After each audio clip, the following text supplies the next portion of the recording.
Here we go. I get those goosebumps.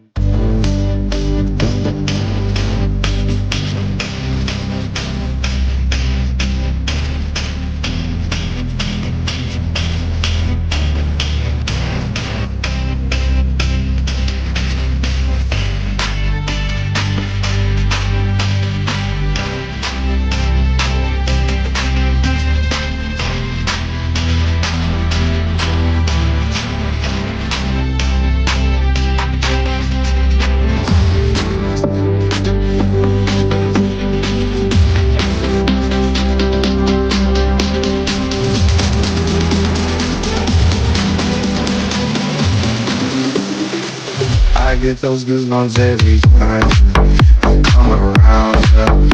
These are mine, you make everything feel fine. Worry about those times. I'm way too numb, yeah. It's way too dumb, yeah. I get those goosebumps every time. I need the hype, throw that to the side. I get those goosebumps every time, yeah. When you're not around me, throw that to the side. Good evening, everyone. Yes, we are back for the second of a double whammy on a Thursday evening.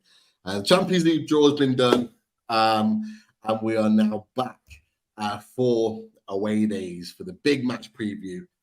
Bigger match now than it was maybe 7 days ago, and I'm sure we'll get into it, but we are back, that's for sure, and got the main man, Chris Hall, the old Brandy and Blaze back in the groove. Mate, how are you? How's things? All good, mate. Yeah, great to be back. Been really looking forward to having Adam on. Brighton. It'll be interesting to see how Adam's feeling for this game because we've both come off the back of some nasty defeats, shall we say. So yeah, it should be a good game. And then obviously, you know, Brighton have had a little bit of news in the last 24, 48 hours, haven't they, about a certain someone coming in. So it's going to make it even more interesting. So now I'm really looking forward to it. And it's always nice to be playing under the lights of an evening, isn't it, a Premier League game? So yeah, I'm really looking forward to it. Good stuff. It's, we're back in business, looking at the game. But look, why not look at it once again? Champions League draw has been made. The group of death, as some have called it. PSG, Borussia Dortmund, AC Milan, and of course Newcastle United in the group stage. And we are buzzing. If you didn't catch the reaction show for the Champions League draw, make sure you go back and watch that one. Yes, it is going to be a big one. And of course, Sandro Tonali is going back to his hometown club, to AC Milan. It should be a special one for him. That is for sure. But look, we're going to get into it. We're going to get into all things Newcastle United and back to the Premier League. I just want to ask you really quickly, Chris, have you recovered from Sunday? Not fully. Got to admit, mate. Like I've been really struggling the last few days, and it's nice to be back. Obviously, we've done the Champions League draw, so that's taken me attentions off it. But I'm still absolutely wounded off it. Like I can't even bring myself to watch back. You know, like I've not watched the match back. I've not looked at the reaction shows. I just can't do it because when I was out with my mates, honestly, I was doing laps at the place where I was when we went 1-0 up, which is a bit risky, being bang in the middle of Liverpool, but. Regardless, couldn't help it. I was absolutely buzzing. And then when that happened at the end, it was absolutely, heartbreaking, I'll say. But I'm going to forget about it and I'm just going to focus now on Saturday and keeping me spirits high. Definitely. It's the only thing we can do. Yes. Keep our spirits high and hope that the boys are ready to rock and roll again. But look, as always, we get the opposition's view, and it's an absolute pleasure to welcome back Adam from Together BHA, all the way from his very, very busy life, and he's been a busy man today, but he's taken time to come and join us, and we massively appreciate it. So welcome in, Adam. How you doing, fella? Good. What's up, guys? It's good to be back. I wish you made me sound way more important than I am. I'm just busy with absolute crap. So it's everything around me is falling. I'm trying to put stuff on the wall. There's a lot of silliness happening, but it's good to be here. I think maybe if we could all collectively agree that last week didn't happen, that would be quite good, wouldn't it? Yeah, Absolutely. that would be fantastic. Just move swiftly onwards. Yeah. We are going to move swiftly onwards, but I'm going to ask you just very quickly to kind of package it into a small summary of what happened, because I had you boys down for a guaranteed win. You'd won, I think, was it 13 on the bounce previous to that against West Ham, and what went wrong? We got moist. Yeah, it was. It's funny.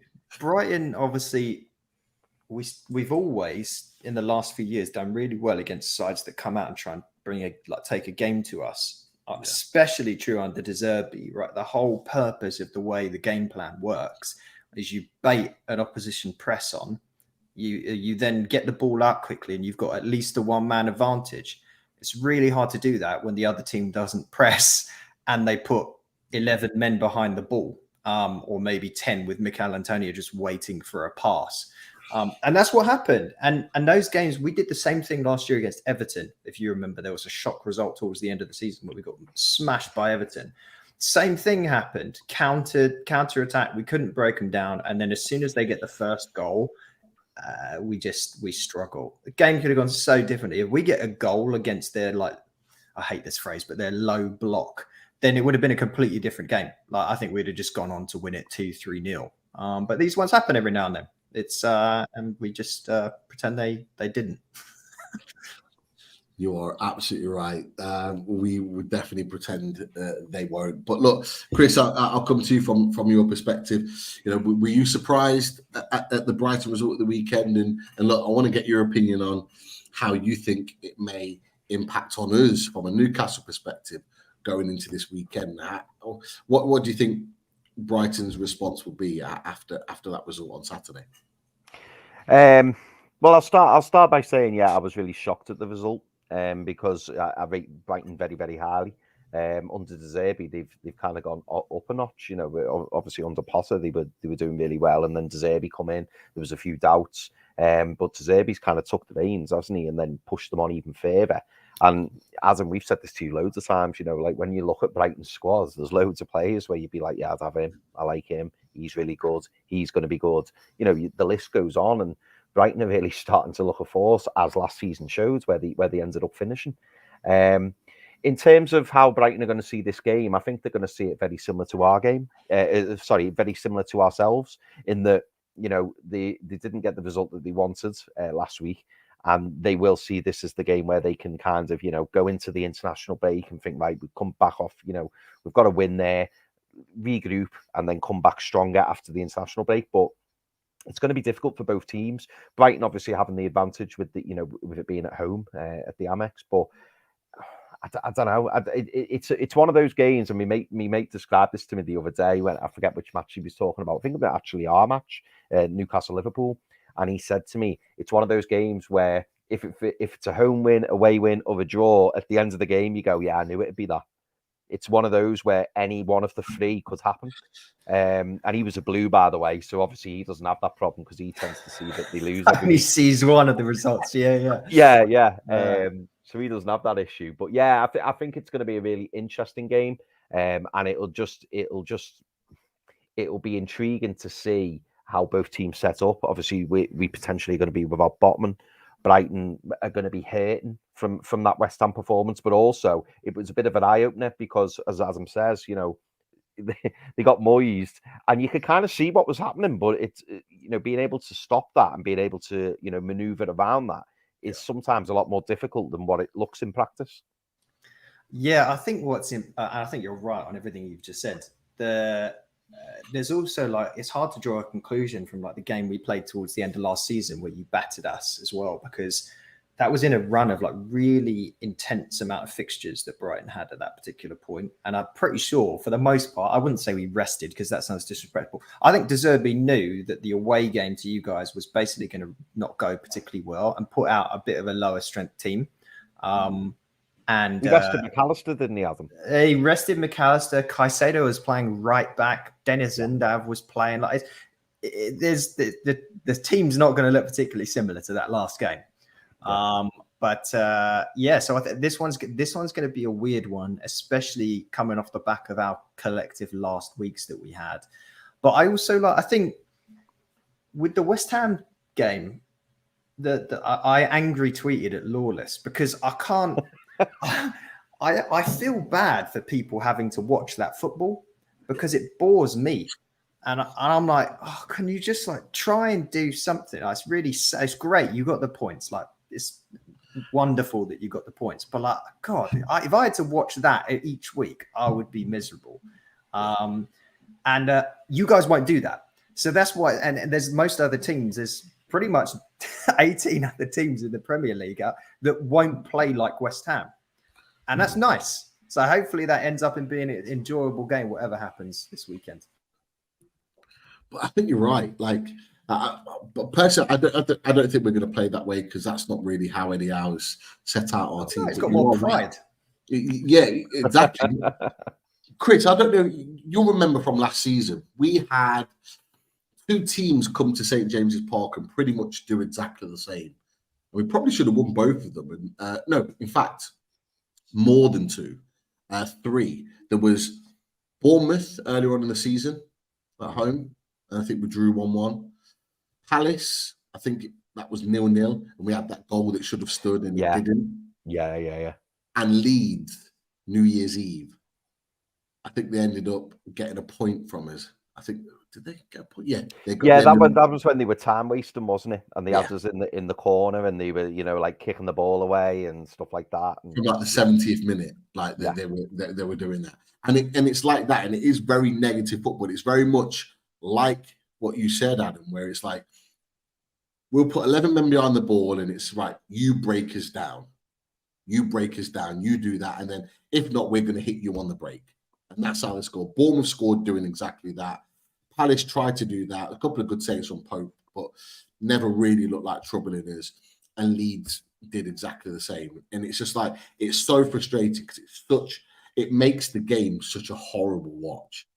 It really, really does. And it's not enjoyable at all. But Lawless will be shameless and tell you that he's been a Moyes fan all his life, and this is the West Ham way and all the rest of it. But look, it is what it is. I pity him that he has to watch it, so he can say what he wants, make himself feel better however he wants. But yeah, I don't have to watch 90 minutes of that each weekend. So yeah, definitely. Thank God for that. But look, I like to pride both of our team, pride ourselves on the fact that both of our teams play good football. I was looking at a stat the other day, and I tried to find it and I couldn't, but it was from the other 14 outside the top 6. And it was looking at teams with the most touches on the ball and the most successful passes.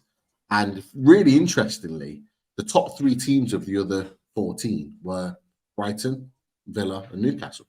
And interestingly enough, that it was, even though I think it was Brighton at the top, then Villa, and then Newcastle. It was the only reason we weren't above Villa is because of successful passes. But interestingly, Newcastle and Brighton had the most passes that they have during the game. So they like to control possession and control the ball. It was just, I think, the successful passes was just slightly lower than Villa's, which is why their percentage was a little bit higher, whatever it was. But it just goes to show that we are a team, we are 2 teams that like to play football. And that's the key. And this kind of brings me on to another kind of conversation, really, is that like De Zerbi has kind of come in and revamped everything that you've done, but you were already quite a footballing side anyway under Graham Potter. So you are fast becoming one of those like top level possession sides. But I just wanted to ask you this question because Arsenal get banded for the same thing. Good passing side, good footballing team, but they don't have a plan B. Has De Zerbi, in your opinion, adopted a plan B, an alternative to the way in which you play? Yeah, it's an interesting question. If there's noise in the background, I don't know what's happening. Someone's vacuuming. Who knows? It sounds like I'm in a wind tunnel from my standpoint. But I'll tell you what, Graham Potter didn't have a plan B. And De Zerbi, it's weird. And someone mentioned this in the chat a little bit earlier while you were speaking. Is that we both have like one way of playing, and that's very true. De Zerbi has his system, but at the same time, the De Zerbi way is about possession. It's about quick, structured build up that happens instantaneously, and then you're through. But all his sides that he's managed have all been very high up on the sort of goal scoring charts, and that was the difference from Graham Potter. Graham Potter was all about how do we carefully construct open opportunities, and we would watch Brighton week in and week out, and you would see us sat around the box of the opposition. We'd have 80% possession, and we'd have 15 XG, and we wouldn't score. The difference with De Zerbi is the chances that we tend to put away, and that's the main change that we have now. Is there if you do face the West Ham, does he have a plan B? Well, right now, no, because what ends up happening is we just don't have the quality of a top 4 team to be able to break down a side like that every time. But I tell you what, it does help when you sign Barcelona youth prodigies. That certainly helps a little bit. So that's our plan B is now Ansu Fati. So yeah. Well, let's talk about him, because it is linked with, it is heavily linked with the fact that you are very close to signing Ansu Fati. There's rumours, and you might be able to confirm this. So I'll get you to kind of add to this conversation that he's already at the Brighton training ground, and it's looking like it could be wrapped up. Look, just what do you make of this deal? And look, just give us the kind of the bigger picture on it, on some of the details that we might not necessarily know as Newcastle fans. So yeah, of course you have everyone that starts tracking private jet flights. So there was all that happening this morning, and then this all happened yesterday. It's been a really weird 24 hours with. Someone tweeted out he's 99% sure Ansu Fati is going to Spurs. And then suddenly it came up, oh, actually now Brighton may be involved. And then that started going. And then everyone got excited. And then suddenly it then came out that, hold on, there's now also a La Liga side. This was at 1 a.m. UK time last night that was trying to gazump Brighton after they gazumped Spurs. And that was Sevilla. It came out after the fact that they were trying to get him on loan. But apparently a phone call with De Zerbi was the thing that pushed him to sign for Brighton. And there's some murmurings going on in the background that Barcelona like De Zerbi, and there's some favors being done maybe that might then contribute to where he ends up in the future. But again, that's speculation at this point. What we understand is it may even be while we're talking now that there's a photo that comes up with Ansu Fati signing his contract, because he arrived at the Lancing training ground about 2 hours ago. Okay. Wow. Yeah. I'm not going to lie.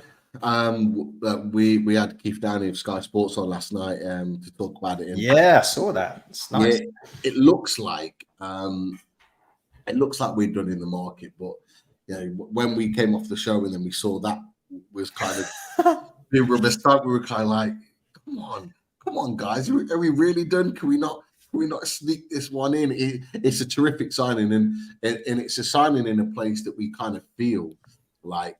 And look, Chris, I get your opinion on this, but just talk about Ansu Fati, and Adam's just giving his kind of opinion on that deal and the breakdown of it. We were saying me and the lads came off the Keith Downey show, and when we saw it break, we're kind of thinking that's a position that we really could do with. I mean, Chris, in your opinion, how big is that Ansu Fati loan deal to Brighton? It's a huge deal, isn't it? But what makes it even bigger is the fact, and this is no offense, Adam, it's the fact that Brighton have managed to attract him. Because I think I'm shocked more than you are, trust me, mate. If any of the Premier League teams had got him, I think everyone would just took a step back and gone, oh, if he'd gone to Man United or Chelsea, or he's a player who, 18, 24 months ago, if you even attempted to get him out of Barcelona, you'd have just got laughed out. It wouldn't have even been a conversation. So the fact that Brighton have managed to, kind of nail him down it's huge. It's absolutely huge, and he could be anything he wants to be, couldn't he? He's one of those players who, like, you see once every blue moon, and if he can translate that from playing in La Liga to then doing it in the Premier League for Brighton. The thing I'm waiting on now, Adam, and I don't know whether you've heard or not, is whether or not there'll be like an option of an obligation in there. There's Or do you not. think it is just a straight It's loan? a straight up loan. Yeah, and that's the downside. But because we've done that in the past in recent history, and then fallen in love with a player. With Levi Colwill was the example of that, and then we couldn't get him. But I tell you what, it's gonna be a fun 12 months to have him. Yeah, there's no option to buy. I think Barcelona know he wasn't going to get game time. He's low on confidence because of all of his injuries. And they just want to run a slightly different system, right? Lewandowski's there and they have to play a slightly different way. But I think they've seen what's happened with Caicedo and McAllister and the way in which we play that could bring out the best in him. If he has a good season, injury-free, which is a big question mark, then they can bring him back, either keep him or they can sell him for a big fee, which they wouldn't otherwise get at this particular point. And I think and that Barcelona have got all their financial struggles. They had to get him off the books. And I think that the numbers that are coming out at the moment, I see somebody ask this, is like, there's no cost for the loan, but Brighton are covering 80% of his wages, which he's on 200 grand a week.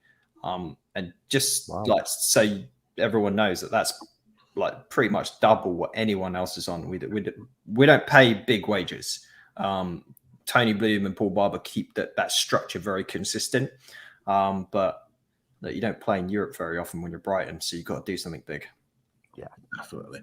And I look at the Coutinho deal, and Coutinho obviously is a more established player at that particular time, but he went to Aston Villa, I think on loan initially, did okay, and then made it permanent. Could well be the case. Could well be that he has a really good time and really enjoys his time at Brighton. You have a really successful period, and it could well be that he does want to make it permanent. He does want to stay there, and I don't know how much that fee would be. I've got to be honest. Look, I'm already dreaming as it is that we've got him for a loan. The thought of him signing permanently is a bit too much for me. I need to lay down. It's going to be exciting. But I think it's also exciting for the Premiership. Like it's going to be good to see him. A player that he's still only 20. Yeah. I think he started playing the Champions League when he was 17. Yeah. So the idea of seeing what he can do, and again, I know you guys don't like care about the excitement of a Brighton fan, but like the thought of having Mitoma and João Pedro and Ansu Fati and Evan Ferguson as like a front, like it's just huge. Like our best player up front was Mopé like 18 months ago. It just doesn't make any sense. But I haven't been as excited about a signing as I remember back. This was, God, how long ago was this at this point? This would have been about 11 years ago when we pulled off the signing of Vicente, the Valencia player. Yeah. And this was like just at that time, like nobody could believe that we could attract a player like that. I think he'd won the Champions League with Valencia. And we brought him in, and obviously I've never watched a game happen in person and see someone that was so much better than everyone else on the pitch. I've never seen it before. It was clear that he was just brought over, and it was like, this guy is like a Rolls Royce surrounded by a bunch of Ford Mondeos. It was unbelievable. The downside being is that he was on the massage table for 90% of his time there. But for us, this is as big a signing as that Vicente signing like all that time ago. Interesting. Someone put in the comments, I think I might have started, Chris, actually. Oh yeah, go on, mate. I think it was Adam McCarthy said, will Ansu Fati be in the Brighton squad? What do you think? Do you think that you're going to have to throw him in? Nah, no chance. I don't think so. Because we made another signing this week, Baliba, as our sort of long-term Moises Caicedo replacement, some 19-year-old that we signed from Lille. So I don't think he'll even be in the squad either. So this is actually like a really nice time to play Brighton, I think, because we've just come off the back of a loss. The squad is all still moving around a little bit. Things aren't certain. We obviously, Julio and Ciso was the one that got injured that sort of probably made this whole Ansu Fati transfer possible. Yeah, so he's out. But I think it's going to be too quick for some of these other guys. I don't think we'll see him this weekend. If we do, then I apologise and I'll be pleasantly surprised. Do we know how much loan's going to cost, Adam? No, I don't think it's costing. It's just the wage coverage, as far as I know. Yeah, as far as I know. But again, for Brighton, that's a lot. That is a lot. Like, what is that? So what did I say? It's about 80%, 160 grand a week for Brighton. We don't give that money out normally.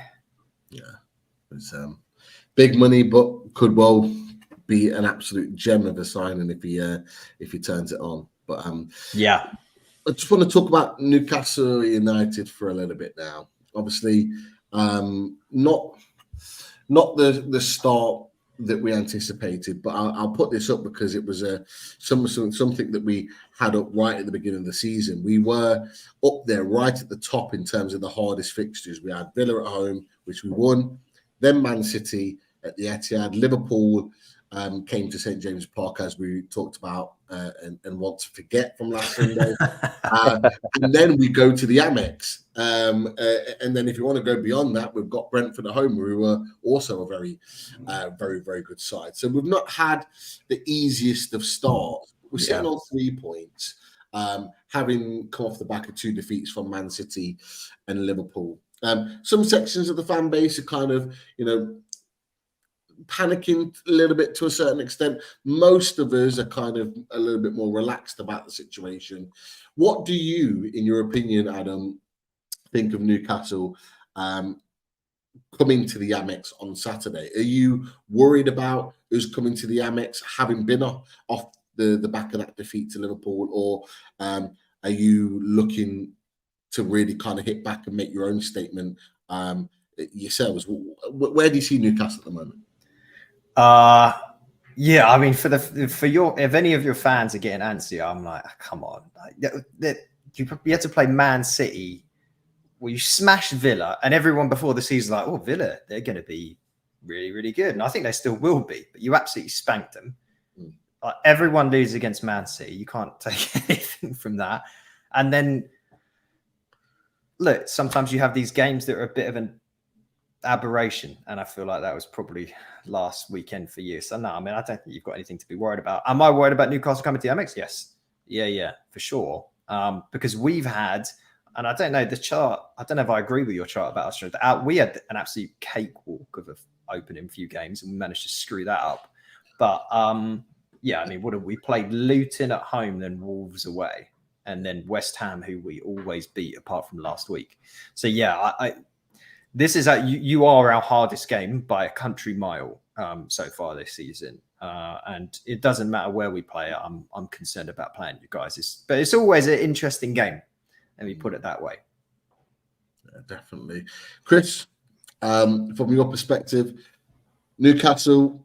Yeah, I asked you kind of your opinions on how you're feeling after the kind of Liverpool game, but what are your feelings going into the Brighton game? I know we had a little bit of a chat before we went on air about it, but like, how are you feeling going to the Amex after that Liverpool defeat?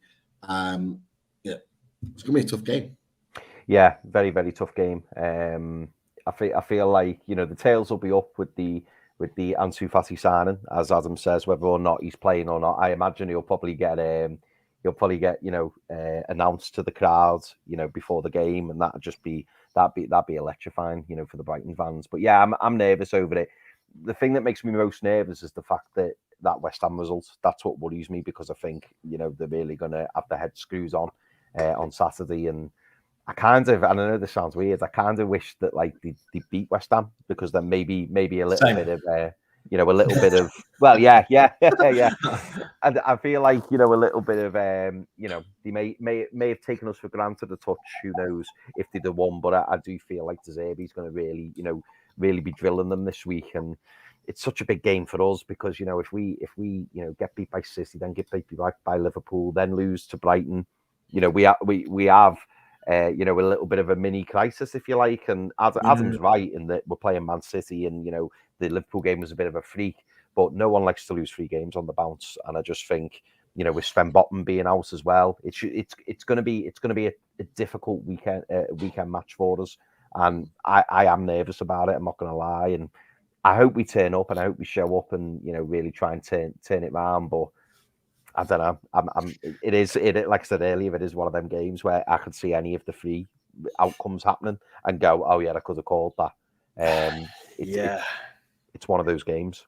I'm after watching. So I had a weird time watching your game last week because I was coming home from Jamaica and I was watching.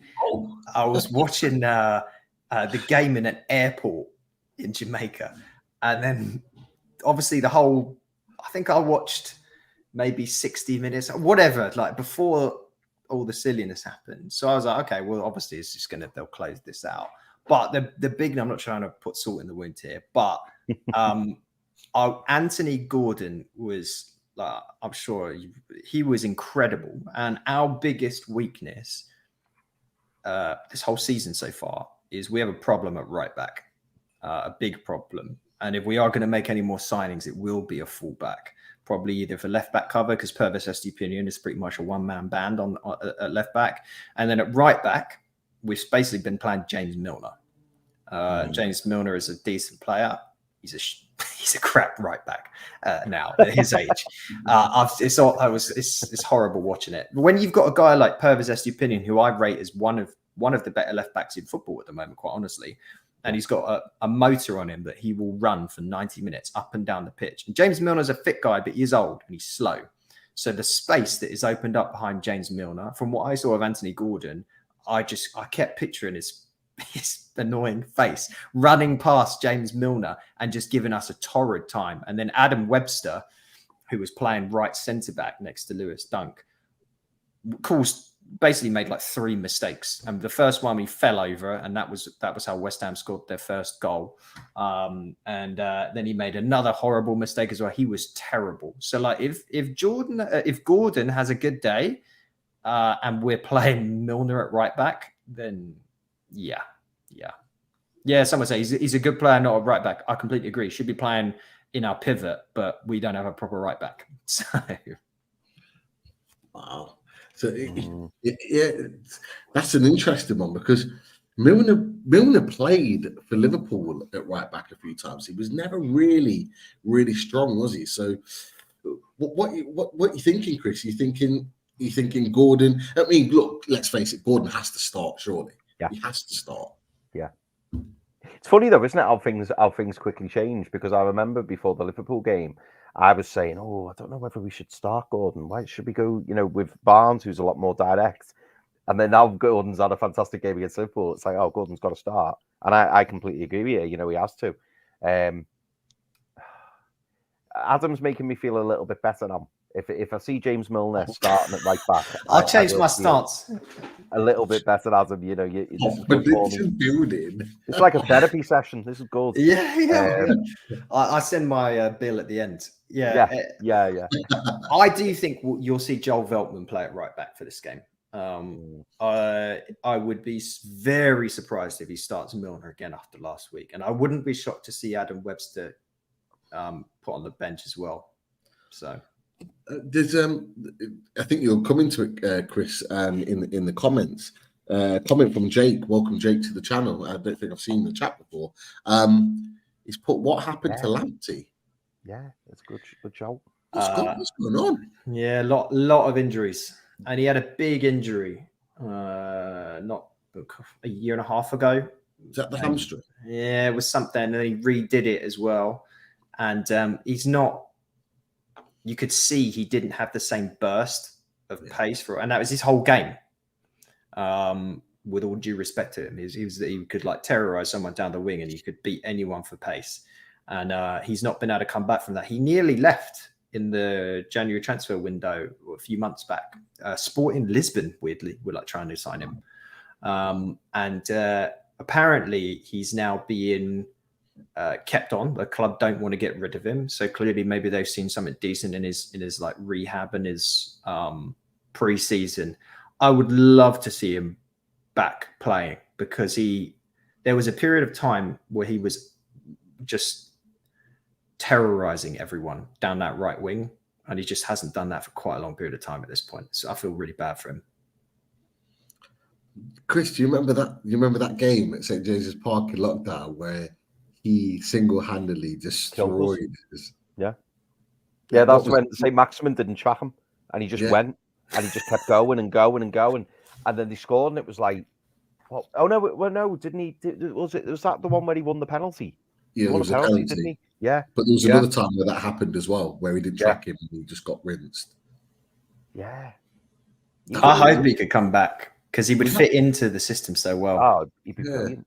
Was that a 3-1 game? I think it was like 3-1 or something like that. Or was it 3-0? Because there was a couple of one season we got beat 3-0 home and away, didn't we? Yeah, it was a year before, 2 years ago, 3 years ago. Lockdown Under season. Bruce, yeah. I've lost track of all the last years since the COVID thing. I don't even know what year it is anymore. So yeah, it sounds about right. 3 years. Oh, that was crazy. But yeah, maybe he comes back into the reckoning. I'm not too sure. But there's another guy that I did want to talk about that I think me and Chris are really interested in. And probably many other clubs as well. And it's this guy. Yeah. It's not come up on my screen, actually. There it is. Talk to us about him. Evan Ferguson. How good is he? Is he going to start, in your opinion, on Saturday? And what are your expectations of him this season? Yeah, they're high expectations for someone of his age because he's. I mean, I think he's still 19. No, wait, is he not even 19? I don't even. I think he's born in like 2004, so he's 18, something like that. If I'm reading that correctly, it's ridiculous, and he's got like he looks like more of a man than I ever had in my life. Like he's just like the way he's built. It's unbelievable. And his ability with the ball at his feet, and the fact that he's got that, the way in which you only top strikers know where they need to be in order to score. He has that at such a young age, and that's why every club seems to be like clamoring over him, because he's so young, but he seems to have the mental aspect of the game and the body of someone that is in their late 20s. We played him against West Ham, but we did a weird thing where we played Evan Ferguson and Danny Welbeck together, and I never want to witness that again in my life. It has to be one or the other. I think Evan Ferguson benefits from just being the guy up there, and then having someone else be able to play him in. Game before that, he came off the bench and looked fantastic.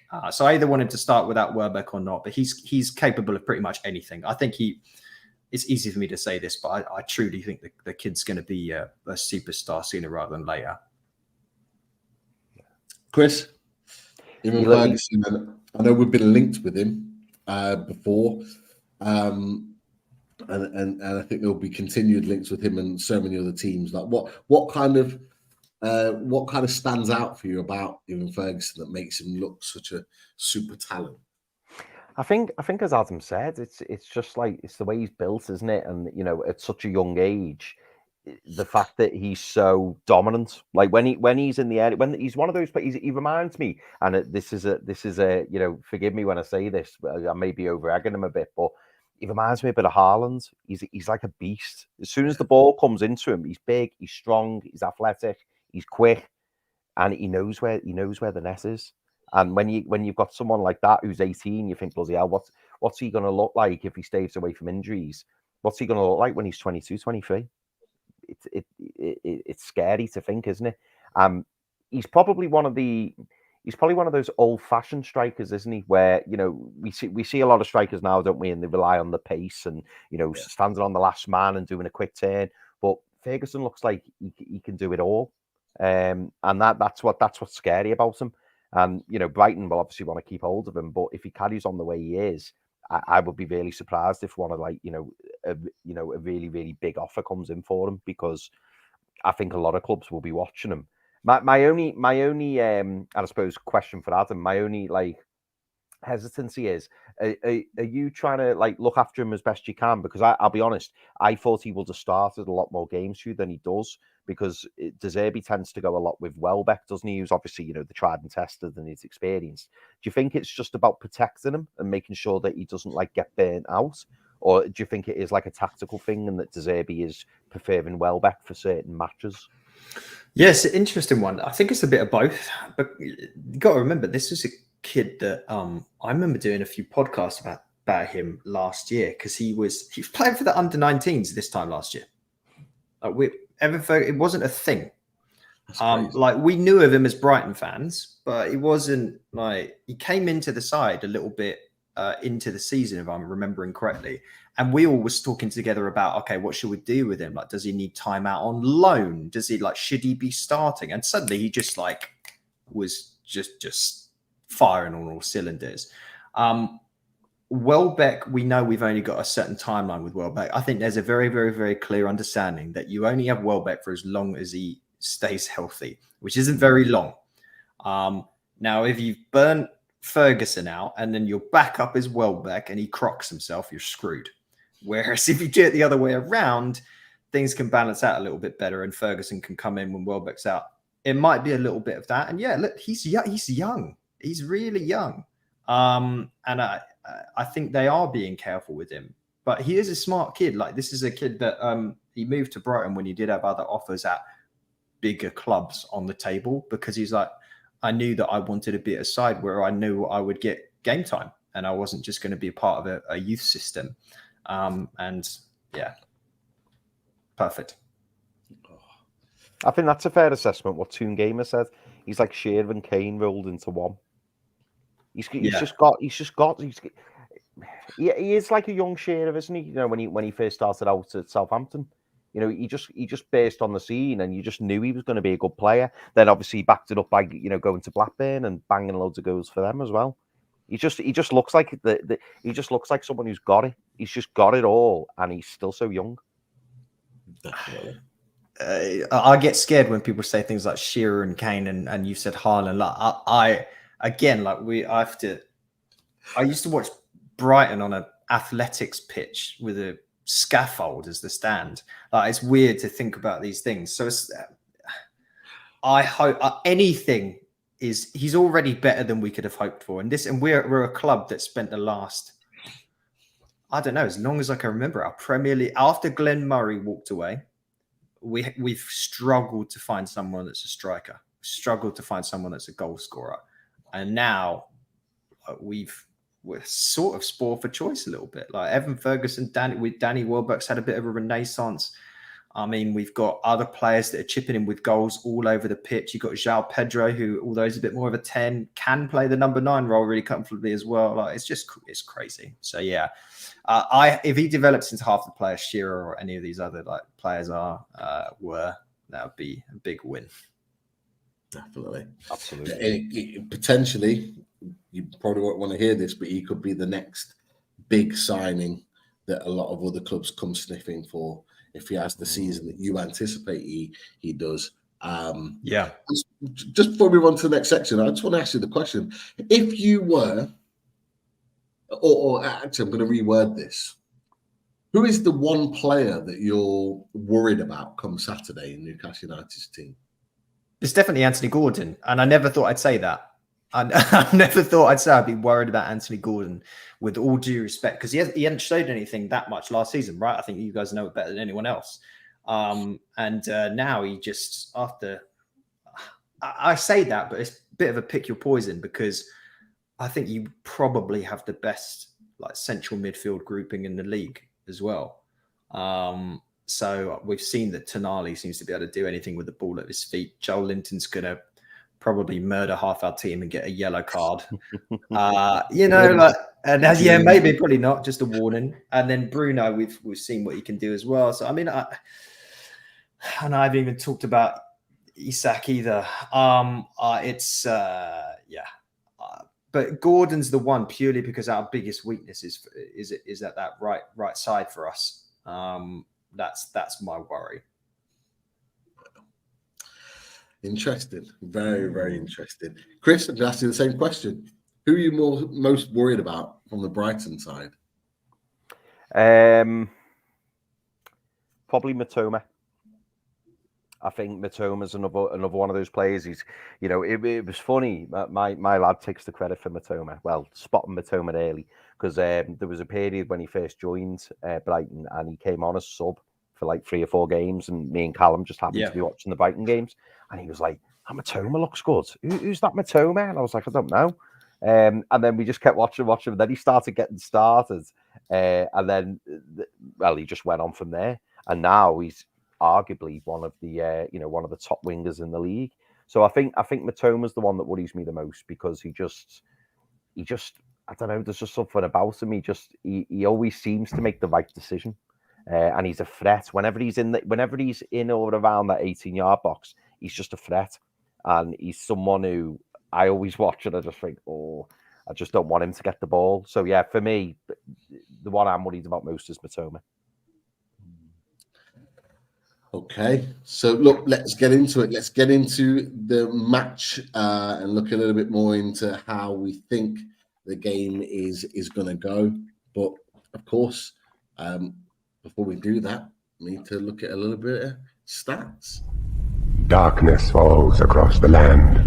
The midnight hour is close at hand. Creatures crawl in search of blood to terrorize your neighborhood. And whosoever shall be found without the soul for getting down must stand and face the hounds of hell and rot inside a corpse's shell. The foulest stench is in the air, the funk of 40,000 years, and grisly ghouls from every tomb are closing in to seal your doom. And though you fight to stay alive, your body starts to shiver.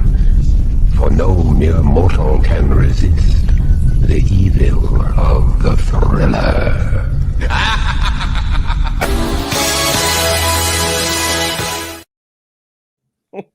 Evening, lads. Like magic, he appears. I was looking at Adam as that was going on. I haven't seen that one. I didn't know you were going to top it. That's perfect. Yeah. Always good to see the opposition's reaction. But Keith, Double O Stato, the thriller. How are you? How's your week been? And what stats you got for us this week? It started off flat, but it's gradually getting better as the week's going on towards the weekend. I'm sure there was a lot of people on the Sunday night and Monday morning that felt a bit flat, but now things are picking up a bit, especially with the World Champions League draw there just about an hour or so ago. Definitely. What you make of it? The early thoughts? Yeah, I mean, again, we're going to get the chance out, really, aren't we? We're going to get the Davy Derby, aren't we, really? There with your brother. And then we're going to get, we're going to get the old Macam and Milan chance going on when when we go back to the San Siro. So it's looking good. And obviously as well, German opposition as well. We had that in the last Champions League that we're in as well with, it was Bayer Leverkusen when Amiobi scored a memorable goal or two, and Shearer got a hat-trick as well, and Loire as well. So happy memories of games against German opposition. We'll see what this one brings. It's going to be exciting, isn't it? That's the key word, Keith. Excited. Everyone's excited. That is for sure. And we'll see how it goes. I think Saturday is when the fixtures officially come out, so we'll be able to plot our journeys or then start to navigate our way through the group stages from that point. But look, what stats have we got for us this week? Massive game at the Amex against Brighton for both teams. What have we got? Yep. So I've got the all-time records, some head-to-head record stats here, some manager stats, zoning on a few players, and then just a few general figures about both clubs as well. So the all-time record that Newcastle have against Brighton, played 32 games, they've won 11, drawn 9, and lost 12. So really it's almost 50-50 there, really, right across level between both sides. Played a lot of games against each other in the lower divisions in Division, what was the old Division 2. Now the Championship. Newcastle and Brighton have played a lot back in the day. Newcastle have only beaten Brighton twice in the Premier League. They've played 12 matches won 2, drawn 6, and lost 4. And they've only beaten Brighton away at the Amex on one occasion. They've never beaten them away in the Premier League. 2 draws and 4 defeats, only scoring 2 goals in 6 games. Newcastle's overall record at the Amex Stadium in the competition, played 9 games, won 1, drawn 2, and lost 6. Eddie Howe has a better record against Brighton, though. He's managed 19 games, he's won 11, he's drawn 5, he's lost 3. Roberto De Zerbi, 35 Premier League games in charge of Brighton. They have seen 123 goals scored. 70 goals scored for Brighton and 53 goals scored against. That's an average of 3.5 goals a game. And that's the highest average of goals per game ratio of any Premier League manager to manage more than 30 games in the Premier League. The goalkeepers, Nick Pope last season, he had about 13 clean sheets, and I think Brighton's Roberto Sanchez and Jason Steele had about 6 clean sheets each last season. Moving on to the players, other players as well, outfield players. Chris Hall's already mentioned there, Mitoma. He scored about 10 goals in 41 games last season for Brighton. One of the top goal scorers for Brighton last season. Pascal Gross. He became Brighton's top Premier League goal scorer in the last game against West Ham when he scored his 27th Premier League goal.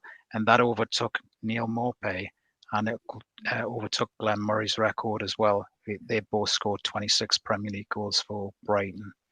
Callum Wilson, he's scored about 5 goals, and he has 4 goal-scoring assists in 11 games against Brighton. Good record that of output for Wilson. Newcastle are looking to avoid losing 3 Premier League games in a row since losing to Chelsea, Everton and Tottenham in March and April 2022 in the 21-22 season. Sunday's game was the first time that Newcastle had lost a Premier League home game under Eddie Howe in which they had scored first. The record was 17 wins and 5 draws beforehand. Newcastle had won 16 of their previous 17 games when opening the scoring before Sunday's game as well. Newcastle named the same starting 11 in their opening Premier League games of this season for the first time since 2010-2011 season. I think was Chris Hughton. I think it was Chris Hughton was the manager back then as well. So that really is going back some time. Brighton suffered a 3-1 defeat at West Ham last time out. And they've won the first 2 Premier League matches of the season. Brighton haven't lost consecutive games since October 2022, which was Roberto De Zerbi's 2nd and 3rd game in charge. So he's been on a hell of a run there down at Brighton. Newcastle have lost their past 2 Premier League games after losing only 2 of their previous 15 before that game. Those 2 games saw 10 wins and 3 draws in that run for Newcastle. And Newcastle last suffered, I mentioned there, when they'd last suffered the 3 consecutive defeats. Wanted to speak a little bit about Anthony Gordon. He has been involved in 3 goals in the past 4 Premier League games for Newcastle. He's really starting to come into some form for Newcastle. 2 goals and 1 assist in his recent games as well this season. And beforehand, he hadn't scored or assisted in his previous 20 games, but now he's got these first Premier League goals as well against Chelsea at the end of last season and against Liverpool. He scored that great goal on Sunday. His first 2 Premier League goals as well were scored against Brighton, and that was in January 2022. And he scored first, and that was a game when Everton lost 3-2. And that is just about it.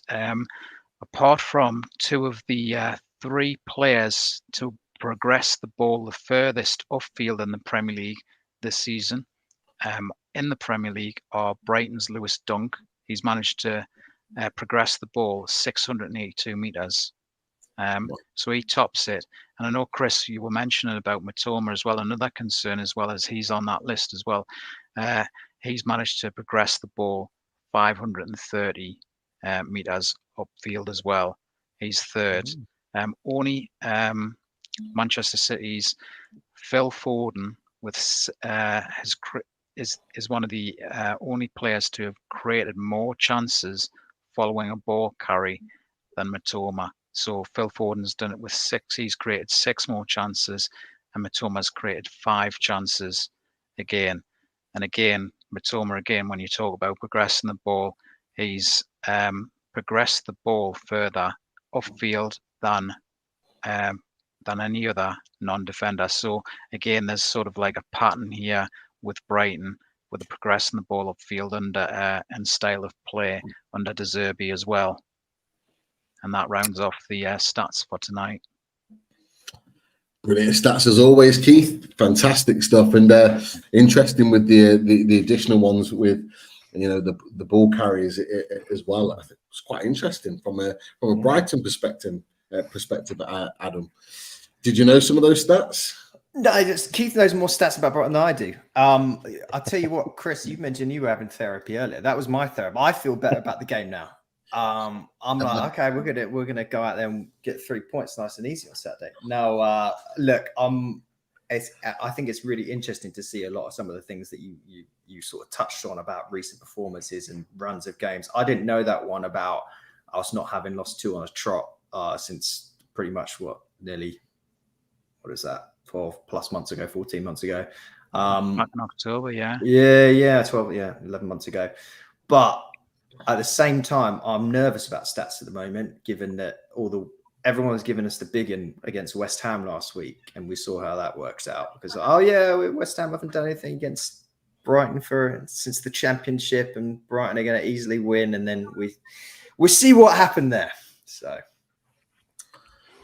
going to be interesting. Very, very interesting. I just wanted to have a look at the tactics board. Hopefully it works this week. Can you guys see that? See the screen? Yeah. Okay. Yeah. Right. So, what I'm going to do this week is I'm going to click that button there. And look, Adam, I'm going to get you to pick the team. Hopefully all the players are there. If they're not, then I can add them in. But I assume you're going to go Jason Steele in goal. Well, we actually started Bart Verbruggen against West Ham. Okay. But I would expect to see that. Yeah, I expect to see Steele. Okay.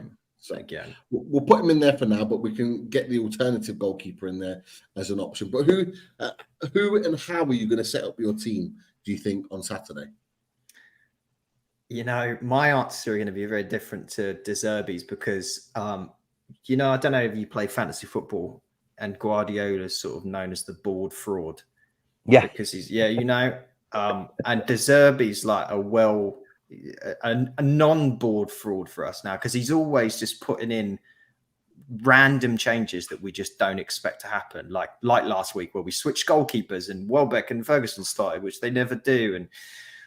But having said that, maybe I can just give you what I hope will happen. So right back, I'd love to see Joel Veltman. If you've got him there. Yeah, we have. I just need to click up there. There he is. Right back. Yeah. Yeah, then the centre backs. This is where it's going to be weird because Adam Webster was so awful last game. I hope he gets dropped. The problem is, who do you play? Because Lewis Dunk's obviously going to play there. Right or left side?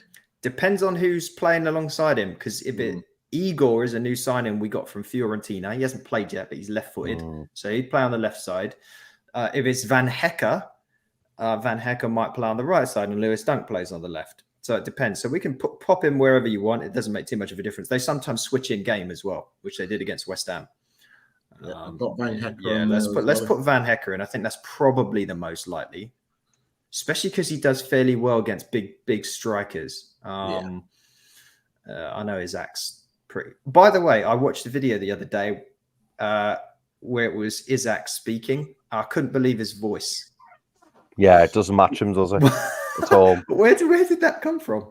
Like it's from London. Yeah, he sounds like where I grew up, but I lost mine, and mine went all South Coasty, and he sounds like where I originally grew up, like Northeast London. Anyway, left back will be Estupinian. There's no. I just had it a second ago. He can be the consistent one every game. Yeah. Then they'll play the double pivot. Now, this is where it will be interesting as to who they actually play there. I don't think they'll play Belieber yet, but you've got like 4 choices here. You can have Billy Gilmore, who's been against Wolves. He was our best player. Mm-hmm. Now, Pascal Gross is always in the team, so I would expect it to be them two. And Gross will play on the right side of that, and Gilmore will play on the left side of that double pivot. Gross just got his first call up to the Germany squad today. He's 31 years old, and obviously Lewis Dunk got the call up to England as well. So, deserve be giving these guys a bit of an international renaissance. But then you've got, I guess, Matoma is going to play on your left side, as we talked about, and right side will be Solly. Yeah, did he come off the bench the other day? No, I think he started. Bench, but yeah, he's had a good start to the season. To be fair, yeah, he's been. I wrote Solly March off a long time ago, which is why no one pays me for any of my thoughts on football. And De Zerbi's changed him into just something he never was. He's a completely different player. Yeah, March started. Yeah, I thought he did. And then you've got a bit of a weird decision here. I think João Pedro will play. Right there. And then I would hope Evan Ferguson plays up top, but I could very easily see Danny Welbeck be playing there instead. We haven't talked about the fact that we've got Mahoud Dahoud from Dortmund, your new group mates, as well. He didn't start last week, and he did look good in the previous games. So there's a chance that he comes in. But I think that's pretty much what you might be seeing. Interesting, very interesting. And then we come to Newcastle United. So, Chris, put me through the team that you think is going to start at the weekend. Okay, so I think Nick Pope will be in goal. Okay. I think Kim Trippier will play right back. Where's Trips? Trips is up here. I think right centre back will be Fabian Schär. Okay. I think left centre back will be Dan Burn. Okay. And I think Lewis Hall's going to make his debut. Lewis Hall. Yeah. He's up here somewhere. There he is. Yeah, I think Lewis Hall makes his debut. I think Bruno will play in the 6. There's Bruno. He's up here somewhere. Oh, no, it's not. It's further down there. There he is. I think Joe Linton will play on the left side of midfield in the centre. Big Joe. And then right side will be Tonali. Central's up here somewhere. There we go. Oh no. There we go. Yeah. And then I think it will be Gordon. Gordon's here somewhere. Where is it? Over there. There he is. There he is. Gordon will be there. I think. I think Isak through the middle. He's at the top here, I think, somewhere. There we go. And despite what some people think, I think he will go with Miggy. I'm glad you haven't said Wilson, by the way. I think I said this before. Keith Stats back this. I hate Wilson. I don't want to see him. Yeah, it gives us a problem. He's got a good record, to be fair. He's got a good record, fair play, against Brighton. But yeah, I think think Isak is the main man, and he has to start for me.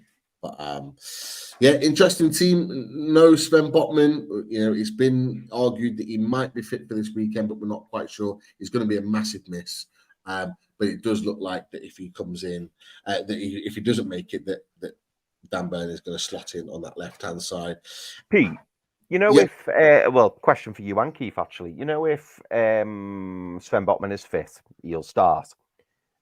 Do you think that Dan Burn will stay left back, or do you think this might actually be the week for Lewis Hall, regardless of Burn? Keith, I'll let you answer that one. What do you think? Do you think this is the week for Lewis Hall? I definitely think he'll be playing a part. That's for sure. But does Howe start him? In a game that's a must-not-lose game. And is he likely to go with what he knows, with Dan Burn for about an hour, and then bring Lewis Hall on? That's if Sven Botman doesn't figure, and let's say Howe doesn't go with what Chris's team is there, the back four there, and he does push Burn out to that other side. Botman comes back in. But I'm thinking, again, if Botman isn't fit, he's not going to figure. I think this could be the weekend. But certainly for a start. So you'd take Hall over Target. Yeah. I would personally, but I don't know whether Howe would pick Target over Hall. What do you think, Pete? I think Target would start over Hall. I think with all the rumours of Target being of interest of teams like Fulham and one or two others that tried to sign him and Howe said no, to then go and start Hall ahead of him, I don't think he's going to try and rub players up the wrong way that way. Personally, I would. I think the sooner Hall comes into the team, the better. But I go back to last week.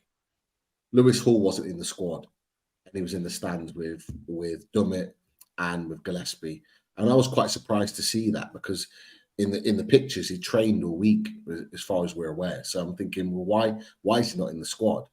And it may be that he's doing a little bit like he's doing with other players, in that he's trying to get Hall up to speed, up to Newcastle speed.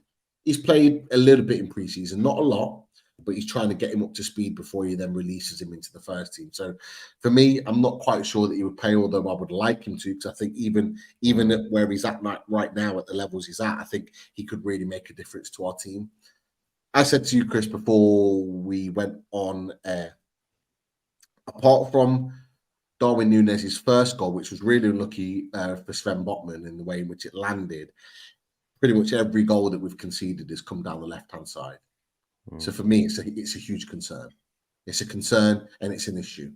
And it's not an issue necessarily with Sven Botman, who's been fantastic, by the way, this season, outstanding. The issue is on the left-hand side of defence as a fullback. And it's an area that we need to address. I wouldn't be surprised, if I'm honest with you, that Matt Target starts.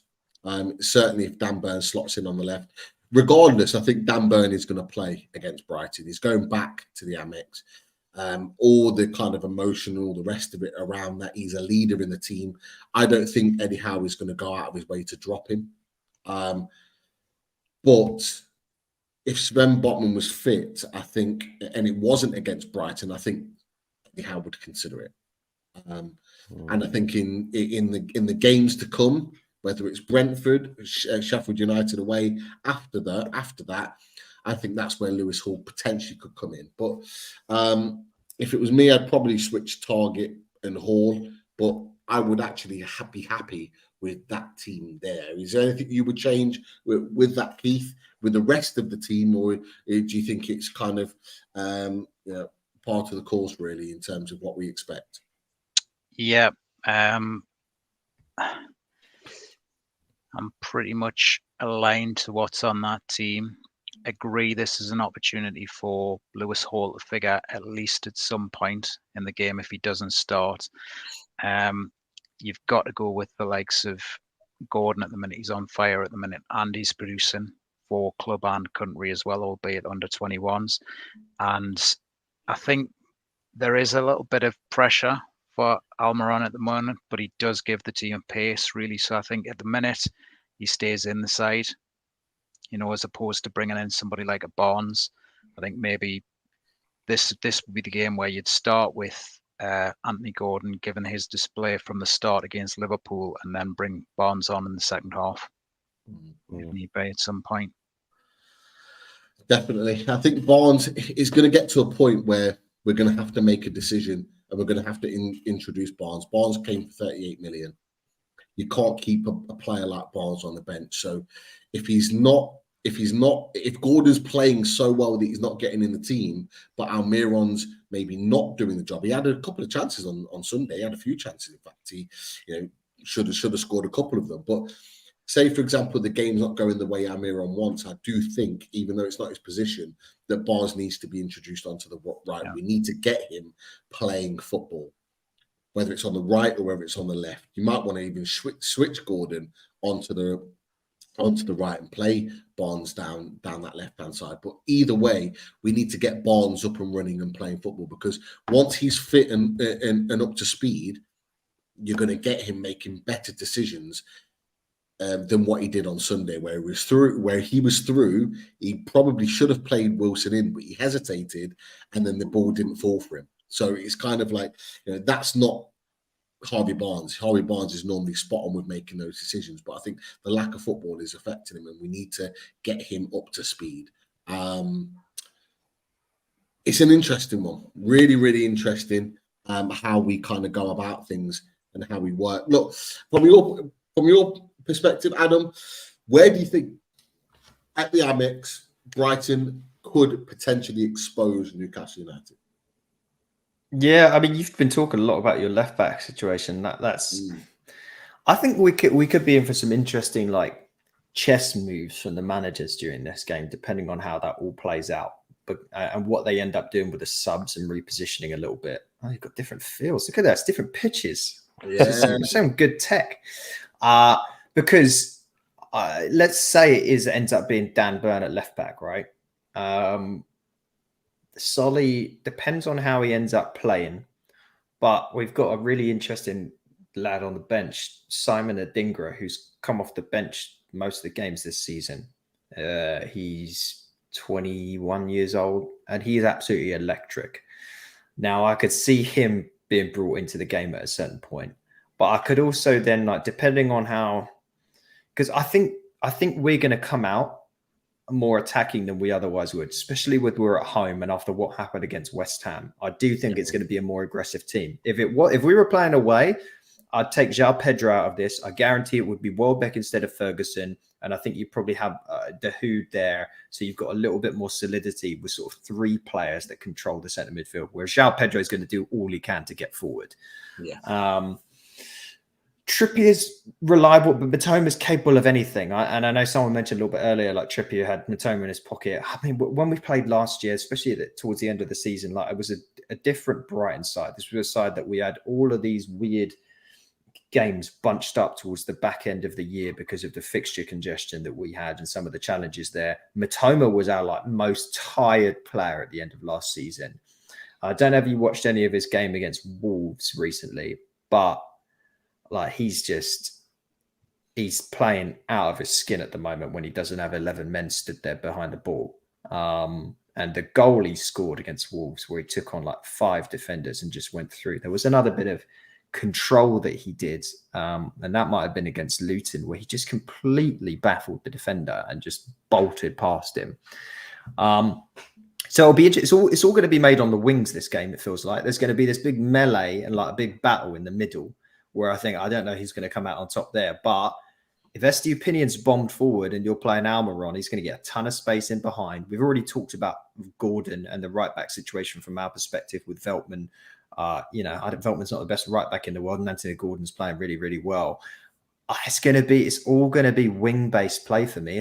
That's going to dictate how this game ends up. Definitely. I'm just going to give you a little bit of a scenario that I worry about on the right-hand side. So if Almiron's got the ball, he ultimately wants to play it into Isak. But Dunk's very good. He gets in there.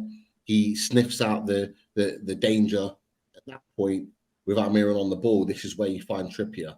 And this is where Matoma's going to be going at. What I worry about is the next phase. If he wins the ball, this is where Matoma's going to be. Trippier's not the quickest in getting back, but Lewis Dunk has the ability to play the ball either in there or in there. Okay, so if he plays the ball in there as one movement, and I'm not going to move any other players here for this example, but I can in others. But if you look at the next phase, that ball in and around into that area is where you're going to look to try and get him in there, but Mitoma is very quick and going to get in there. That brings Shaw over in that situation. And if you look at the next phase, Mitoma against Shaw is where I worry about, because there is a lack of pace between these two. And I do worry about that. Tonali will get back in and defend it. You're going to have João Pedro looking to expose that space. Ferguson in here against Dan Burn it's up in the air in terms of who's going to do what. But then you look at the next phase. If he brings it in here into this area, which he can do, or he could go into this area here and take a shot. You've got the likes of Shaw coming in here, but Evan Ferguson is the one that I genuinely worry about. And then you've got the opportunity of going across goal or in here out. For argument's sake, I'm going to put it across goal here. And then in the next phase, I'm just going to put it in the middle here, because Pope could either save it or it could be a goal. So you can look at it and see how it kind of falls into effect. Look, this is my Football Manager save. Look at this. So you can see how it could potentially move out, and this is kind of how he could expose our backline. Now, what I would say with that is that, I'll speed it up. We'll do it again. We'll play it in. This is what I worry about with Trippier and Shaw because of the lack of pace. Now, we could do that in a different situation from a Newcastle perspective, and I could show you Gordon from that point of view. If you're happy for me to do it, I'm quite happy to show you an example from a Newcastle perspective. But this is how we could potentially be exposed from a Newcastle perspective from Brighton, either side of the pitch. You know, if Dan Burn was there, or if we swap out Lewis Hall and put Target in there, that's what I'd be worried about with Solly March, is the lack of pace in and behind. Equally, right, we've got the situation where, you know, you've got the likes of Gordon on the ball. Now, Gordon likes the ball out wide. So you've got someone like Bruno Guimaraes, Sandro Tonali, you know, they're going to want that ball sprayed into Gordon in that situation. So if we look at the passage of play, he might simple ball in to Gordon, to Joe Linton there. Joe Linton plays it out. This is what Gordon did time and time again against Trent Alexander-Arnold. He just went with it every single time. He just went at his man. He's going to try and stick with him, but Gordon's too fast. And in the next phase, you're going to see Gordon come into this area with the ball. He's going to try and get back in. You're going to see your centre-backs get back in, but this is where Isak, you're going to get Miguel Almiron and the likes of others. I'm going to throw them in. I'm going to build up the situation in terms of how it could potentially progress. Bruno Guimaraes loves to get forward. But what I want to see is that final ball connect. And it be the next phase that is either taking on his man into this deep area here, okay? And for argument's sake, I put it in here, that he beats his man like he did Trent. Alexander Isak coming near post. The next ball in to Isak. And then we see Isak put the ball in the net. That's what I want to see, because Veltman is a good centre-back. Centre-back and right-back. Yeah. He has the pace of Gordon. So if we see that in effect, Gordon's going to run it in, the ball's going to come in, and it's either going to be in the net or it's going to be to Isak. Isak puts it in the net. That's what I want to see. I want him to be direct. It's what Keith, on Sunday, isn't that what we got so much success from against Liverpool? Yeah, Yeah, Gordon was causing Trent all kinds of problems, wasn't he? Yeah. Even like 10 minutes in, he was causing those problems. And, for me, it was interesting, Pete, when you were running through that. I was looking at particularly at Joe Linton, and I was thinking that we need Joe to get forwards and offer him that outlet, or at least look like, oh, he's going to play it to Joe Linton, and then he just turn a pace, and then he'll just cut to try and get into that byline. And then once it gets to the byline, it's whether Joe's ready for it, Isak's ready for it, but then you've got Tonali and Bruno also bombing in. But you're right, it's that final ball, and I think at times on Sunday it let us down because we got ourselves into really good positions, but we didn't execute that final ball, to give us a good chance of putting the ball in the net. Yeah, definitely. Keith, what's your opinion? Yeah, I'm inclined to agree really with you about the concerns on the left side, with the chances that have been created for the opposition, and the concerns and the goals. And certainly the attacking wise, I think that's probably our strongest lineup, with the chance from Gordon. If Gordon continues in the vein of form he has been continued, he's already started with, that's our best chance, really. Certainly get the chance, down that flank, get the ball in. Isak. Definitely. I want to see more of Isak getting on the ball. I don't know how deep or how high up you guys play, Adam. Do you tend to play a high line, or do you tend to sit quite deep as a defensive pairing? No, there's no sitting back with this team. Yeah, you saw from the stats, we score a lot and we concede a lot. They'll play fairly high up and they'll play a bit of a dangerous game. But it's mainly depends around how the possession plays out. Now we're going to be at home. They'll be aiming for like a ton of the ball, at which point they'll sit and sit and sit. And as I mentioned before, they'll wait from the press. They'll wait for that press. And I think you made a really good point. Like a lot of people think of Brighton as a play the ball around close on the floor, nice short passing. Lewis Dunk plays a lot of long balls, a lot of really accurate long balls, especially out to that left flank. As soon as there's an opening there, the ball will go out there. Yes, sometimes it will go into one of the holding midfielders and they'll play with their back to goal and start to create more space. But it all depends on the press. But it's also worth noting that we don't balance our left and right attacks. So we're way more over-indexed on attacking down the left wing. And what you'll find is Estupinian will play further up than the right back will, mainly for the fact that he's not 45 years old like James Milner is, or not as pacey like Joel Veltman is. So Solly and Veltman sit a little bit further back, a little bit more defensive. Estupinian and Mitoma are pushed way further up, and you tend to have a little bit more of the sort of defender and central, the deep line sort of playmaker or defensive midfielder. Yeah, but he'll sometimes go right out to the wing. It just depends on the space that's being created by the defender and how they're lined up. Yeah, we'll also, it'd be interesting. Watch out for this at the weekend, because we switch this up from time to time, and this is one of the mistakes we made against West Ham. We tucked the fullbacks in. So who was it? Estupinian and Milner basically like came off the flanks and started to push right into the middle of the pitch. Like here? No, they condensed in further in towards the center circle. Yeah, so they would push up there, and we basically tried to like condense everything down. And we just weren't creating enough wide. So we were trying to just like smash the ball through the middle. And that's what happened. As you saw what happened, we just couldn't score. Yeah. Normally what we'll do is they'll actually play right far out and pushed far up to create like much more expansive football. And for me, this team needs expansive football. That's where it shines.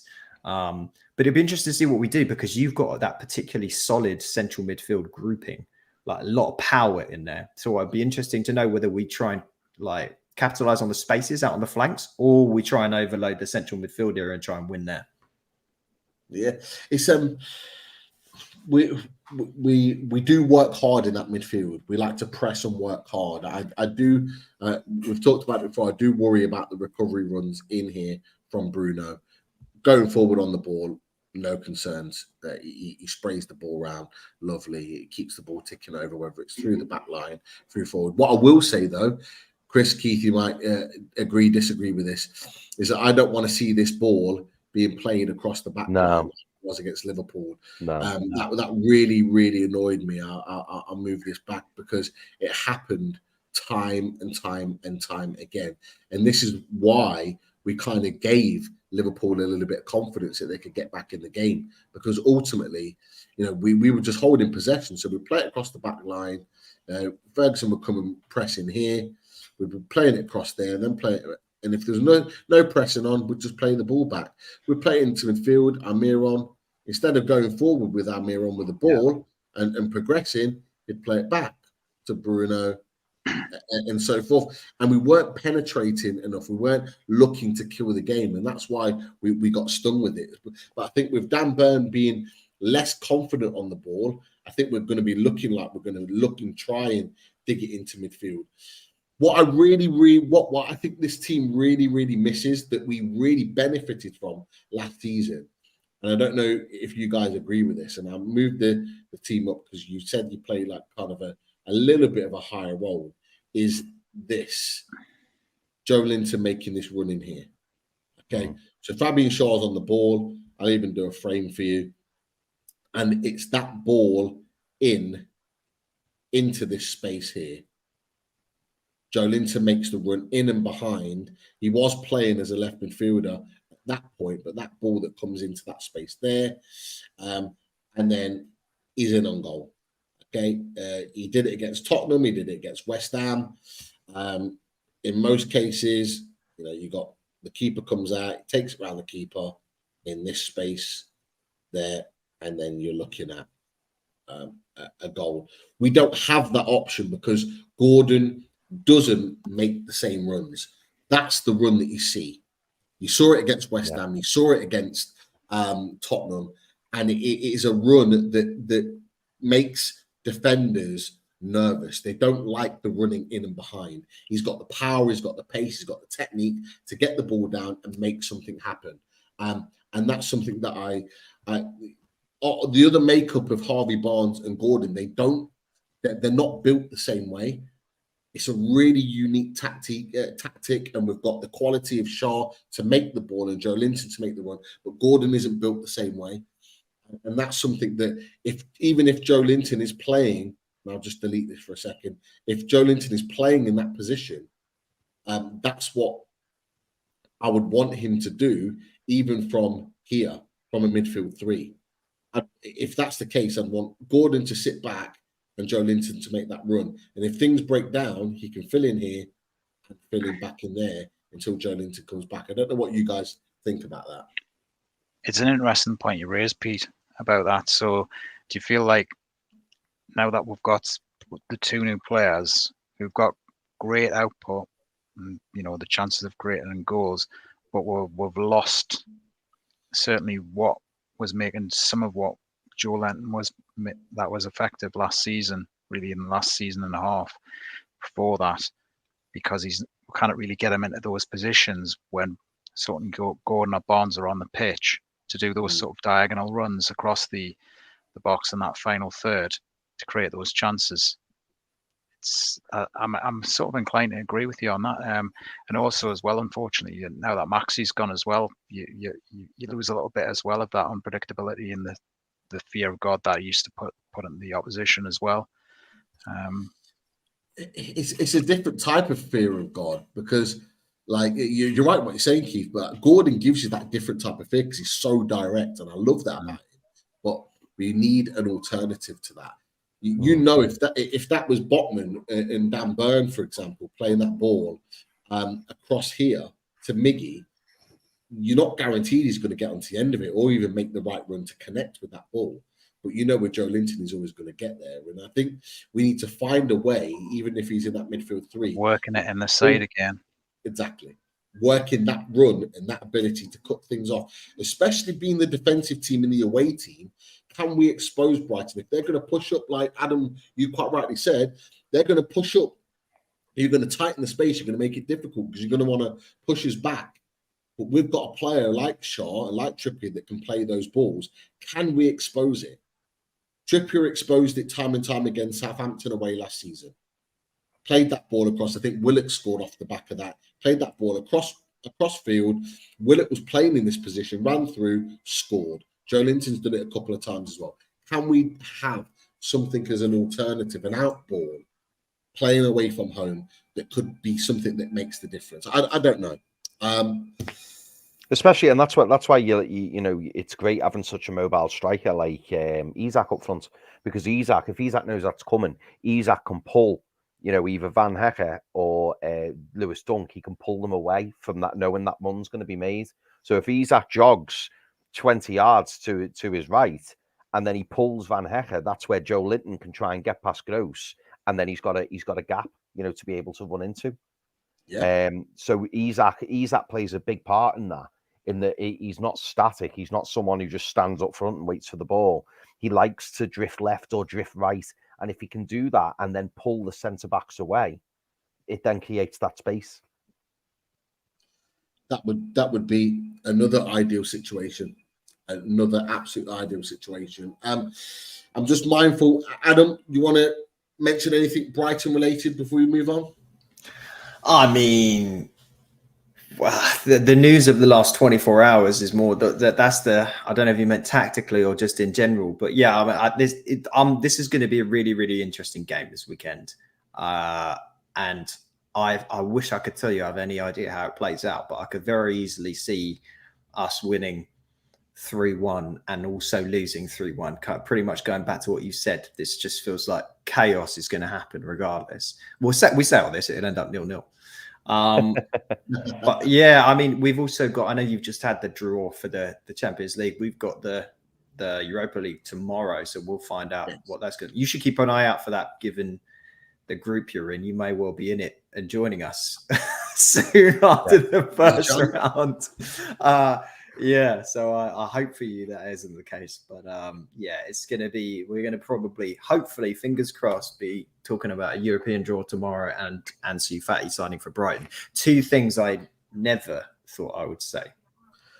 Definitely. But look, it's going to be interesting, really, really interesting. Good opinions from the boys with regards to tactics and how we think the game's going to go about. The tactics board will come back. We'll throw some scenarios out your way in many other away days moving forward. And someone else mentioned in the chat about Livramento. Livramento is an option as well. Yeah, it's a great show. Yeah, that's another one I forgot about there, Livramento. Come on at some stage. Yeah, he can play on the left. He used to say he doesn't start. He's been here long enough now that he maybe gets an opportunity, but let's wait and see. Couple of questions, Chris, before we wrap up with predictions. Absolutely, mate. So yeah, Brett C kind of adds on to what Adam just said there. Do we think both teams will be out to prove a point on Saturday, or do you think it'll be cagey as no one wants to make a mistake? Brighton don't play cagey now. Not under De Zerbi. They don't. There's no cagey. We lose badly or we'll win. Yeah. I just hope we're not too cagey. That's what I'm a little bit worried about, because we've said how nervous we are following, you know, obviously the City game and then the Liverpool game. You know, we to have 3 losses on the bounce before an international break is not great. That's what I was thinking as well. I'm wondering if some of the off the field and some of what's going on as well on the pitch might affect Newcastle, and where we must not lose this game mentality, making them a bit cagey. Are you guys going to sign anyone else? Is there any mutterings about that? We don't believe so. No. Don't think it's going to happen. I think in particular, if nobody else is going to go out the door, I can't really see anybody coming in. That was last week I mentioned, and I think it would only be if 1 or 2 people were loaned out, freed up for maybe a clever loan in, but I don't think that'll happen now. Yeah. We mentioned on the Champions League draw show that looks like Hayden's going to Sheffield Wednesday, but I think we'd need a few more, maybe a first team player that would leave in order for us to act. But yeah, I doubt it. No. Adam McCarthy asks you, what are your thoughts on Dunk and England squad? Will he play? Yeah, I'm glad you asked that question. Good name. It's been like a running joke and frustration for Brighton fans that Dunk doesn't get a proper shot with England, because he's like, he's been so consistently good. And not just that, but you've had those defenders, and maybe you've got one now. I don't watch enough of your games, obviously, to know, but every defender, apart from last week, that normally plays alongside Lewis Dunk looks better than what they actually are individually. And we've seen that time and time again. We saw that with Shane Duffy. We've seen that with Adam Webster when he plays. Countless centre-backs that have played alongside him. And he deserves it. He's been, like we sort of mentioned before, not just from a sort of a tackling standpoint, a defensive standpoint. He's a really good passer of the ball. And he sort of marshals that whole team properly. He's a very good captain. And he creates play. This whole system starts play from the goalkeeper and the centre backs. That's where it goes from. It's not just get the ball out to the wing back and run up the line. It comes from one of the two centre backs and then into one of the from the keeper, or the keeper just sprays it out. Shane Duffy from Boyzone. Yeah, maybe. So will he play? I don't know, because apologies if people are big fans, but I despise Gareth Southgate. So I just assume he's going to do the dumbest thing possible and not play him. To be fair, Gareth Southgate has arguably dropped the best keeper of the three. Nick Pope's not even in the squad, and he's brought Sam Johnson in. Speaking of all the conversation that we had earlier about noise and negative football and things like that, that's where Southgate lost me. Like I want to watch good football that's enjoyable to see, and I think that's when we, when we scrape through games. That's what he just doesn't play this football that I love to see, and his selections are just weird. So I know this isn't an England podcast, but you've just started me off on Southgate. He always riles me up. It can be very frustrating. Yeah, not the biggest fan of him. And then the last question from our very own Keith Roll. Who do you think is going to be the winner of the transfer window this season? I thought was an interesting question. Doesn't the winner of the transfer window, I feel like, that rarely means they're actual winners on the pitch, though, right? Yeah, true. Because I think you could probably see, is the winner Chelsea, just because they spend so much bloody money? Like I just love the fact. I thought I would ask it because I love the fact how in the last couple of seasons it became a thing. And I'm thinking, you're making this big thing, and it's not. You don't get a trophy for winning the transfer window. I think Spurs were the winners last year, and we know what a good season Spurs had last year. Wow. It's the ones that do the quietly efficient business that are the ones that scare me, where they keep that core group of players, supplement it with a 2 or 3 nice, impressive signings, and you're like, okay, that's smart, but. I don't know. I think someone brought this up in the chat as well, and you just brought up Spurs as well. That what they did with the manager feels to me like the bigger thing nowadays. Like what Postecoglou is now doing at Spurs, and it's the same as what De Zerbi's done at Brighton. You bring in a manager that completely changes your style of play, elevates you, even with your existing players. I think someone brought up a little bit earlier when you had the tactics board up. It was like, fair play to Brighton. Like, this team doesn't deserve to be a top 6 side. Exactly. And that's the difference that someone like De Zerbi can make, and the ownership and the group and all that. And that's why I laugh at sides like Man U, where it's just like they keep switching the manager out, and it's like they're now battling forward with Ten Hag, and it's like, well, Spurs fans can already see that their side has turned a corner. Like, it might be tricky, but they've already seen it. And Man United are spending gazillions on randos, and then they've still got this guy that can't seem to actually get the players to play properly. So I don't know if that actually answers the question, by the way. I've just gone off on a tangent, but it's an interesting one, isn't it? I suppose for me, if whose business have I been most impressed with in terms of who they've brought in, I'd probably say Villa. Because I think Villa have signed some really good players, and they will hopefully they will probably reap the rewards of those players in time to come. Diaby looks great, Pau Torres, great player, Tielemans on a free. They've done some really good business. But on your note, actually, Adam, of Man United, their transfer window, I just don't get some of the players they've bought and the ones they're going for. Trying to sign Cucurella on loan. Should have signed Kane. And Marcus should have Alonso. signed Kane, but he went through. He fell through the hands, didn't he? Really, Kane. Yeah. Apparently, or someone put in another chat about Reguilon from Spurs. Yeah, they're trying to get him now. Yeah, It's like it's crazy. Uh, The scramble for players that Spurs don't even want, and Man United, Champions League Man United are scrambling for a player that Spurs are desperate to get rid of. Like, and Chelsea are desperate to get rid of. Like, that's unheard of. That's crazy. I think I've heard some criticisms about Man United recently about some of the young players being allowed to leave and being pushed out, and they're not making the money on them that they should really be making on them, really. So I love to see it. I love it. I feel like Alex Ferguson was just such a. I mean, he's obviously one of the greats, but I hated their domination for so long, and I love to see now that they're just not as good as they think they are, and the fans just being in constant denial. So you're a business now. You're a business that they're funneling money out of, and you play football on the side. They haven't really got United. I mean, Man United, they haven't really. What they did have under Fergie, certainly in the 90s with the class of 92 and everything, they used to have the youth, didn't they, really, in that core that came and grew together.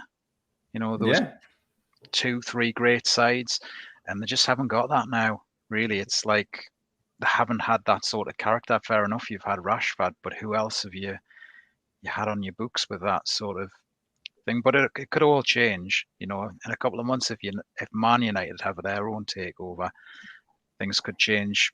Even though it could take a while, things could change. They could go in the right direction in another year or so, couldn't they? Really, they haven't got an identity, Man United. I just feel like that's exactly what I was thinking, Chris. They just don't look. The nail on the head. Yeah, they just don't look like. They're not really. I mean, like the fact that they finished third last season is mad. And I think Newcastle could add third. We've touched on it previously. It's been mentioned on previous shows that Newcastle were well and truly in the driving seat. Had you not had a Winter World Cup, you don't know. Yeah, it's true. It's true. And then Tom Dixon asks, which I think Pete was going to get to, what's everyone's predictions? Go for it, Chris. We'll start with you. What's your prediction? I'm gonna get on the fence with Keith this week. Me and Keith actually. Oh, was it me and Keith? No, it wasn't me and Keith last week because I said 3-1 Newcastle, didn't I? No, I'm gonna say this week. I think it'll finish 1-1. Adam, home team.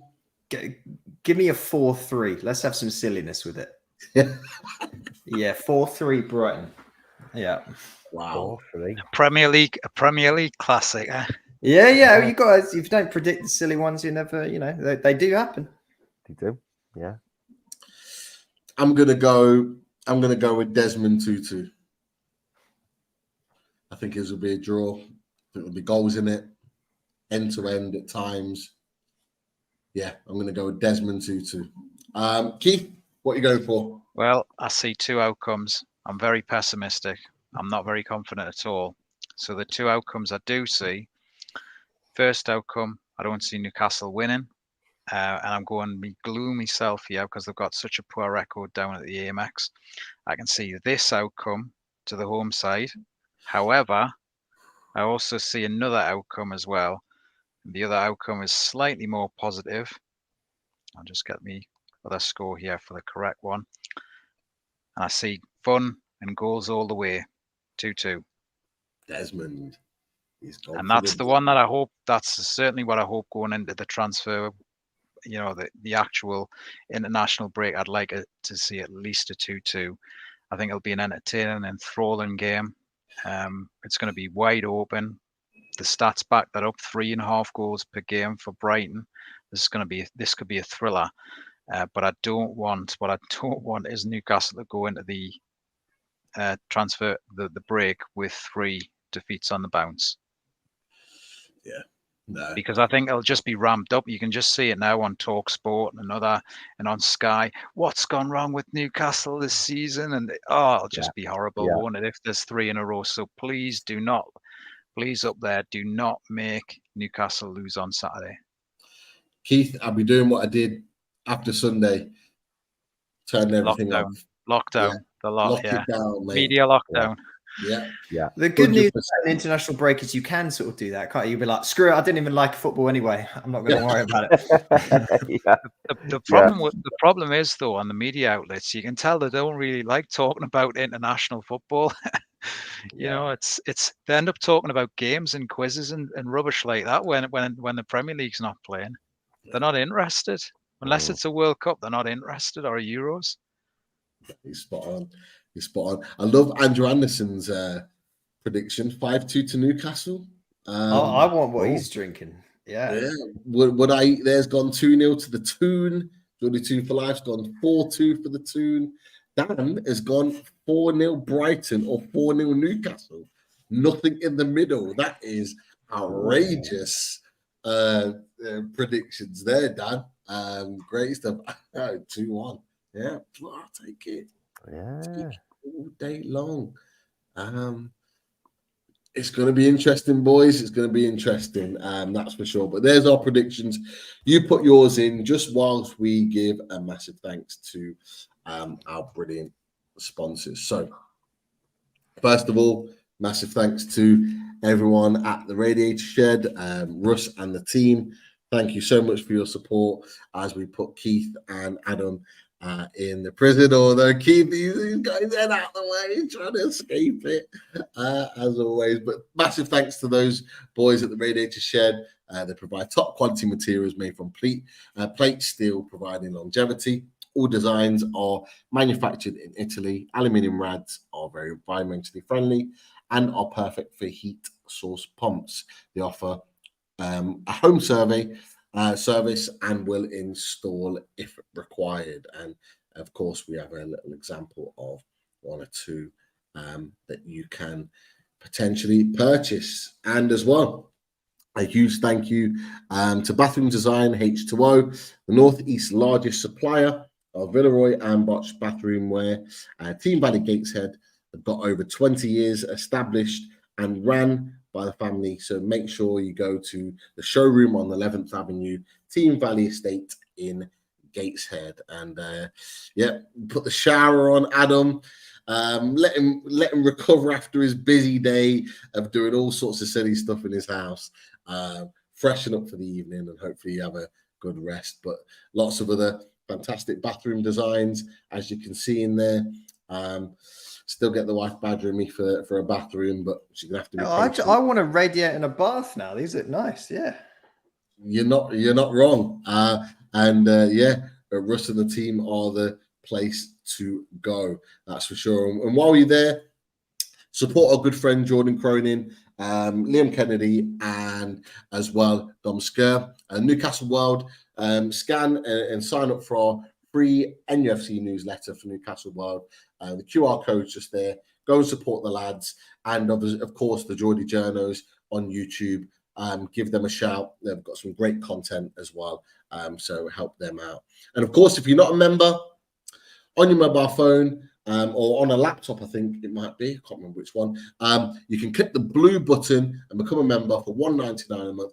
So many members already in the live chat tonight, and thank you for your continued support of that. And of course, we are over the 6K subscribers, 6.1, just over 900 away from the magic 7,000. Helping us on the way to get there, and thank you for your support. Adam, where can we find you from a Brighton perspective? Yeah, appreciate it. We're Together BHA. We're just at Together BHA on Twitter and YouTube. If you want to see the latest and greatest goals from Ansu Fati, come and join us. I'm sure we'll share those. But fun one on Saturday. Excited about it. Hopefully neither of us are too depressed walking around for the international break. We'll see. And Chris has put it in there in the chat, and it's just there on the screen. So give them a follow. Check out all their content on YouTube as well. Fantastic channel and a great bunch of guys. And of course, Ansu Fati, after the international break, will do his stuff for Brighton, not on Saturday. From the Newcastle perspective, that's what we're hoping, and that's how we believe it will stay. Everyone in the chat, you're amazing. Thank you for your comments. Thank you for taking the time to come and join us. Your questions for Adam and just general involvement in all things at Loaded Mag NUFC. We really appreciate it. Get your predictions in, and we'll get them on the screen as we see ourselves out. 00 Stato, Keith Roll, legend as always. Thank you for your stats, and not just your stats, your opinions on tactics and how the game is going to go. And we always see how things go out, and we might get a tweet from Keith after the game to say, "I told you so. I told you." Maybe we get the same this weekend. Yeah, fingers crossed, or maybe even better. Maybe we get 3 points. But pleasure as always, guys. Have a great weekend. Pray for 3 points, and of course, we do love playing away. You guys take care. We'll speak to you very, very soon.